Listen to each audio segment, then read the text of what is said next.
Hello guys, welcome to another video of stock market friends. Innovision limited guys एक IPO का आज day 2 का subscription of इनोडा जानेंगे। Live subscription GMP कितना चल रहा है, लिस्टिंग कितना मिलेगा, परफॉर्मेंस का सारा अप्लाई करें या फिर नहीं, फाइनल डिसीजन क्या लेना चाहिए, इन सभी पॉइंट्स को डिस्कस करेंगे।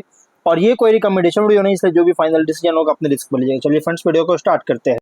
आईपीओ 10 को ओपन हुआ था 12 मार्च, कल के दिन क्लोज किया जा रहा है और 2 डे सब्सक्रिप्शन आज ओपन होने जा रहा है। 17 मार्च का लिस्टिंग डेट है। 10 रुपीज का फेस वैल्यू, 521 टू 548 रुपीज पर शेयर की प्राइस बैंड, 27 शेयर्स की lot size, fresh capital OFS का कॉम्बिनेशन है। बुक बिल्ट आईपीओ जो कि 323 करोड़ का इशू साइज, 8.9 लाख शेयर्स का इशू किया गया है। फ्रेश कैपिटल 225 करोड़ का, ओएफएस 68 करोड़ का किया जा रहा है। अगर हम बात करें इस कंपनी का, बीएसई एनएसई दोनों एक्सचेंज में लिस्टिंग किया जा रहा है। अलॉटमेंट डेट 13 मार्च का, 16 को रिफंड रिलीज किया जाएगा। शेयर्स डिमैट अकाउंट में क्रेडिट होगा। ऑफर दिया गया क्यूआईबी ओनली 1% का, बिग एचएनआई 22.7 और स्मॉल एचएनआई 11.3% का, और रिटेल में 65% का। रिटेल ऑफर बहुत ही मेजर दिया गया है इस आईपीओ में। रिटेल जबकि मिनिमम 1 लॉट अप्लाई कर सकते हैं, 27 शेयर्स बनेंगे, 14.7 थाउजेंड पे करना पड़ेगा।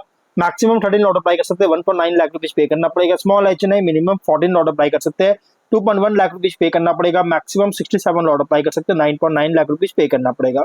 Big HNI minimum 68 lot apply कर सकते हैं, 10 लाख रुपीज पे करना पड़ेगा मिनिमम, और मैक्सिमम का कोई लिमिट नहीं है।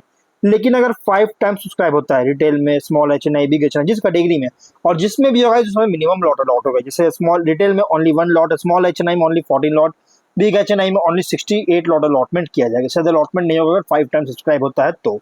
अगर हम इसके सब्सक्रिप्शन की बात करेंगे तो डे 1 सब्सक्रिप्शन अगर देखा जाए तो क्यूआईबी एचएनआई बिल्कुल सब्सक्राइब नहीं हुआ। अगर देखा जाए तो यहाँ पे क्यूआईबी से बिल्कुल सब्सक्राइब नहीं है, सॉरी मैंने गलती से बोल दिया। एक्चुअली क्यूआईबी फुल्ली सब्सक्राइब हो चुका है 1 टाइम का, और लगभग 58.9 थाउजेंड शेयर्स का ऑफर था और नहीं बीट भी किया है, और 3.2 करोड़ का। लेकिन बिग एचएनआई बिल्कुल एक भी शेयर्स का बीट नहीं किया है। लेकिन स्मॉल एचएनआई 0% सब्सक्राइब है, लेकिन हाँ 2106 शेयर्स का बीट किया है, 11 लैक्स का। रिटेल में ओनली 2% सब्सक्राइब है, 63,000 शेयर्स का बीट किया, 3.4 करोड़ का। एकदम नोट सब्सक्राइब किया है। हाँ क्यूआईबी में ओनली 1% हुआ और 1% 1 टाइम हुआ।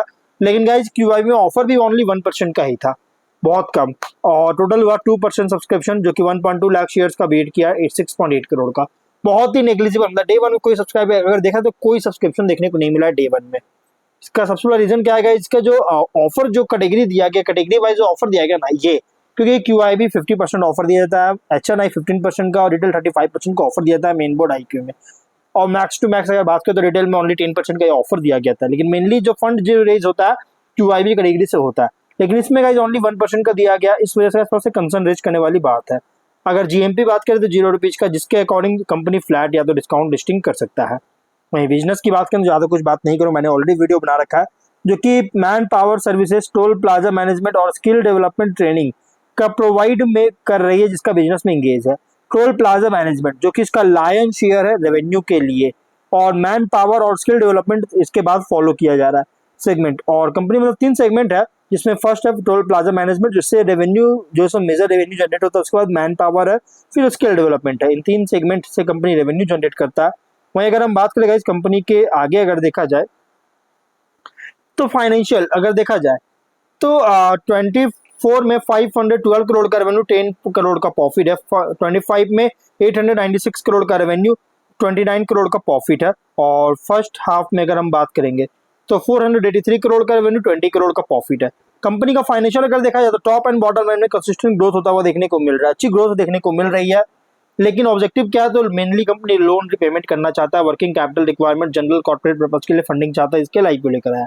रेशियोज में आरओई आरओ दोनों same 19.5%, ROC 18.2, PAT 4.2, EBITDA margin 6.3% का, डेट टू इक्विटी 1.1 टाइम का, पीबी है 12.6 टाइम का, पी रेशियो 35.7 टाइम का, प्रोमोटर होल्डिंग पर रेशियो 100 और पोस्ट इशू 75% का। मार्केट कैप 1290.7 करोड़ के अराउंड होगा। कंपनी का प्राइस बैंड के अकॉर्डिंग जो इसके फाइनेंशियल के अकॉर्डिंग प्राइस बैंड जो रखा गया है ना, अगर देखा जाए तो बहुत ही एग्जॉर्बिटेंटली, मतलब बहुत ही हैवी प्राइस रखा गया है, बहुत ही हैवी, अत्यधिक प्राइस रखा गया है आईपीओ का, बहुत ही हैवी प्राइस रखी गई है।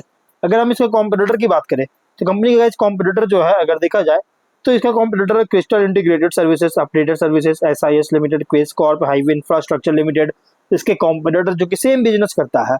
वहीं अगर हम इसके स्वॉट एनालिसिस करेंगे तो स्ट्रेंथ अगर देखा जाए तो man power outsourcing facility management services sector में ऑपरेट हो रहा है और वर्क फोर्स सॉल्यूशंस जैसे staffing, payroll management, facility services provide करता है।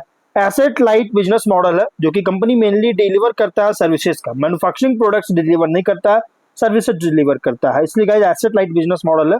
और मल्टीपल इंडस्ट्रीज जैसे इंक्लूड है लॉजिस्टिक्स, मैन्युफैक्चरिंग, रिटेल, इंफ्रास्ट्रक्चर, इन सभी सेगमेंट में इंडस्ट्रीज में ऑपरेट होता है, सर्व कर रही है।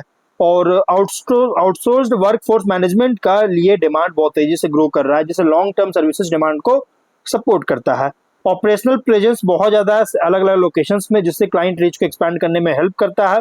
वीकनेस की बात करेंगे तो बिजनेस हेवली डिपेंड करता है लेबर इंटेंसिव ऑपरेशन पर, प्रॉफिट मार्जिन भी रिलेटिवली बहुत ही कम है कॉम्पिटिटिव स्टाफिंग इंडस्ट्री प्राइसिंग होने के कारण, रेवेन्यू भी फ्लक्चुएट कर सकता है, client hiring cycles workforce demand के पर डिपेंड कर रहा है इसका रेवेन्यू फ्लक्चुएशन।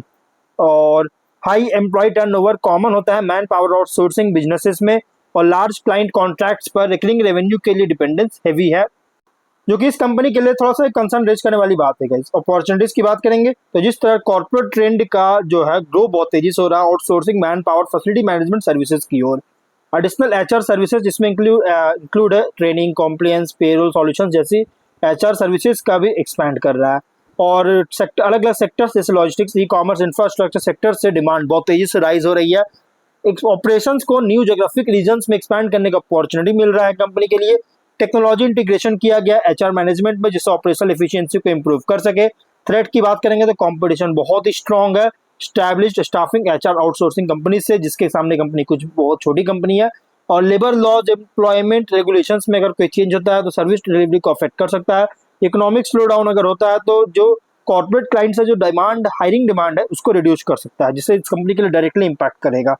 लेबर कॉस्ट भी बहुत तेजी से इंक्रीज हो रहा है, जिससे प्रॉफिट मार्जिन को रिड्यूस कर सकता है। लार्ज क्लाइंट कॉन्ट्रैक्ट्स का अगर लॉस होता है तो रेवेन्यू स्टेबिलिटी को इम्पैक्ट कर सकता है। पीयर कॉन्ट्रैक्ट अगर करेंगे तो लार्ज नेशनल स्टाफिंग कंपनी से कंपेयर करें तो इनोविजन जो है ये ऑपरेट हो रहा है as a mid scale man power outsourcing provider, focused है वर्क फोर्स मैनेजमेंट सर्विसेज पर। अदर एचआर आउटसोर्सिंग फर्म से कंपेयर करेंगे तो ये service quality, pricing efficiency, ability जो है लार्ज वर्कफोर्स टीम्स को डिप्लॉय करने का इस पर कम्पीट करता है।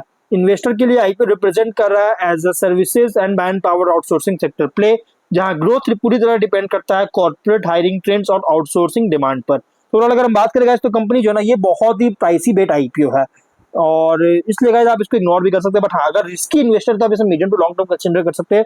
बट फाइनल डिसीजन जो भी लीजिएगा अपने रिस्क पर लीजिएगा। ये कोई रिकमेंडेशन वीडियो नहीं है, तो मिलता है नेक्स्ट वीडियो में।